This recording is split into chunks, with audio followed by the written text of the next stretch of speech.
America से deal को लेकर ईरानी सेना की चेतावनी सामने आई है। एमओयू का उल्लंघन होने पर तुरंत जवाब दिया जाएगा।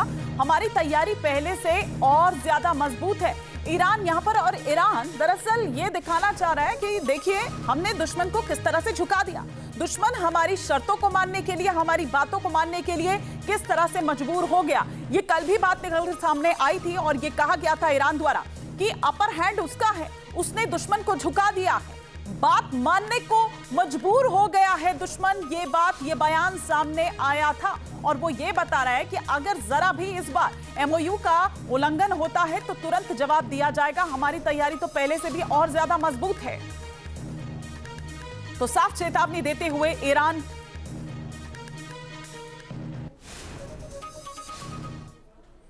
अमेरिका और ईरान के बीच समझौते की खबरों के बीच पश्चिम एशिया में एक नया भूचाल आ गया है। दरअसल इजराइल ने बेरूत के दक्षिणी इलाके पर बड़ा हमला किया, जिसके बाद वॉशिंगटन, तेल अवीव और तेहरान के बीच बयानबाजी तेज हो गई। ये बताया जा रहा है कि अमेरिका और ईरान के बीच समझौते की शर्तों पर इजराइल राजी नहीं है।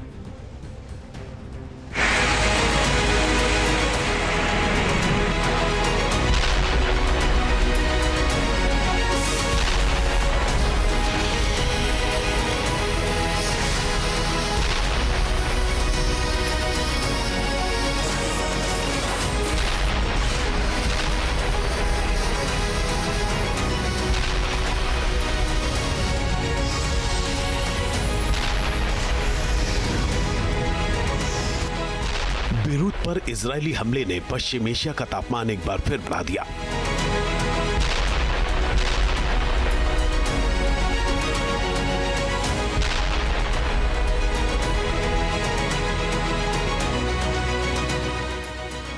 हमले ऐसे वक्त पर हुए जब अमेरिका और ईरान के बीच समझौते की शर्तों को अंतिम रूप दिया जा रहा था।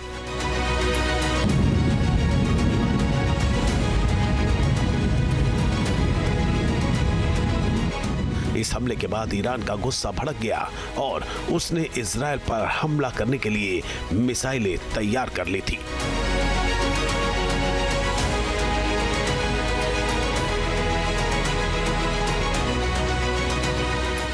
अमेरिका के साथ डील के ऐलान से ठीक पहले IRGC ने खतरनाक प्लान बना लिया था। पश्चिम एशिया में एक बार फिर बारूदी कोहराम मचने वाला था। ईरान की मिसाइलें इजरायल में कोहराम मचाने वाली थी। मीडिया रिपोर्ट्स में दावा किया गया है कि अमेरिका के साथ शांति समझौता करने से ठीक पहले ईरान ने अपनी मिसाइलें तैनात कर दी थी और वो इजरायल पर बड़ा हमला करने वाला था। ईरान की रणनीति तेल अवीव समेत कई बड़े शहरों में घातक प्रहार करने की थी। उसके टारगेट पर वो सभी ठिकाने थे जहां से IDF अपने ऑपरेशन ऑपरेट करता है।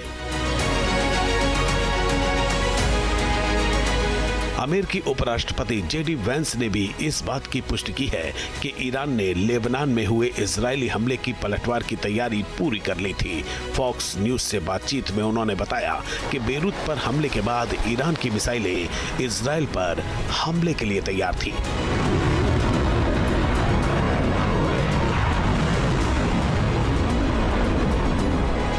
Very worried, and we saw a lot of evidence that the Iranians were going to launch a large number of missiles at the Israelis. With our communication with them over the course of getting to this signed peace deal, they assured us that they were not going to respond to the Israelis, and they were going to sign this agreement and get to peace.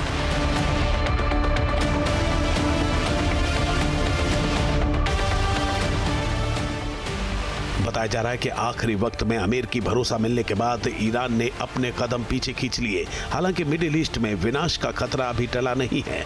बताया जा रहा है कि America और Iran भले ही deal पर सहमत हो गए हो, लेकिन इजरायल ने अपनी जिद नहीं छोड़ी है।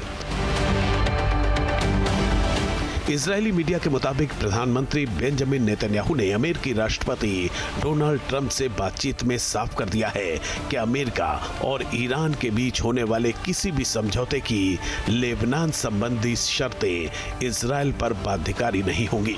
रिपोर्ट्स के अनुसार नेतन्याहू ने कहा कि इजरायल खुद को अमेरिका ईरान समझौते की लेबनान से जुड़ी शर्तों से बंधा हुआ नहीं मानता है।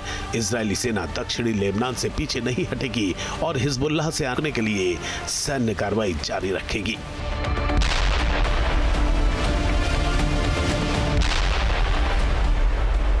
नेतन्याहू के रुख को और आक्रामक स्वर मिला इजराइल के national security minister Itamar Ben Gvir के बयान से।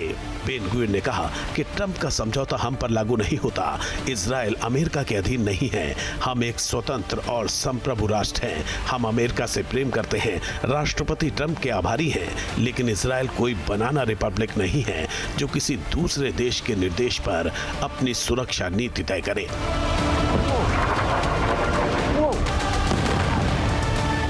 इजराइल की आक्रामक बयानबाजी तब सामने आई जब यह खबर आ रही थी कि बेरूत पर हमले से अमेरिकी राष्ट्रपति ट्रंप भी भड़के हुए हैं। न्यूयॉर्क टाइम्स को दिए इंटरव्यू में ट्रंप की नाराजगी दिखाई भी दी।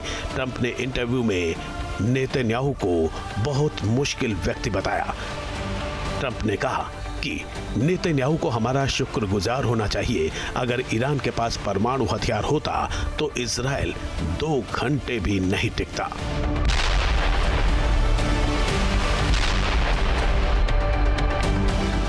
ट्रंप पहले ही बेरूत के दहिये इलाके में इजरायली हमले को लेकर नेतन्याहू को फटकार लगा चुके थे।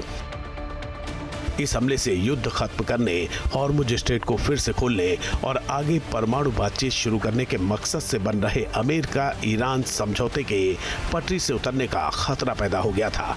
फॉक्स न्यूज से बातचीत में ट्रंप ने कहा कि बेरूत पर हमला ऐसे समय किया गया जब अमेरिका और ईरान के बीच समझौते पर हस्ताक्षर की तैयारी चल रही थी। इस कार्रवाई ने वार्ता प्रक्रिया को नुकसान पहुंचाया और क्षेत्र में तनाव को अनावश्यक रूप से बढ़ाया।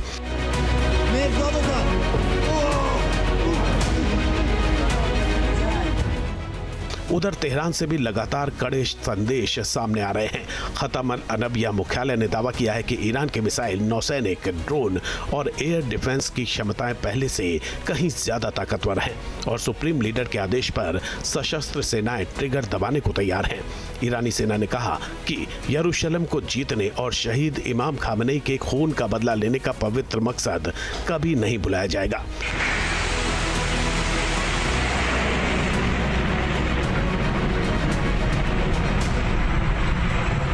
अमेरिका से डील होने के बाद IRGC के भी हौसले बुलंद हैं। IRGC की कुद्स फोर्स के कमांडर इस्माइल कानी ने दावा किया कि हिजबुल्लाह की इजराइल पर बड़ी जीत होने वाली है। लेबनान की स्वतंत्रता के लिए हिजबुल्लाह के संघर्ष को दुनिया पहचानने वाली है।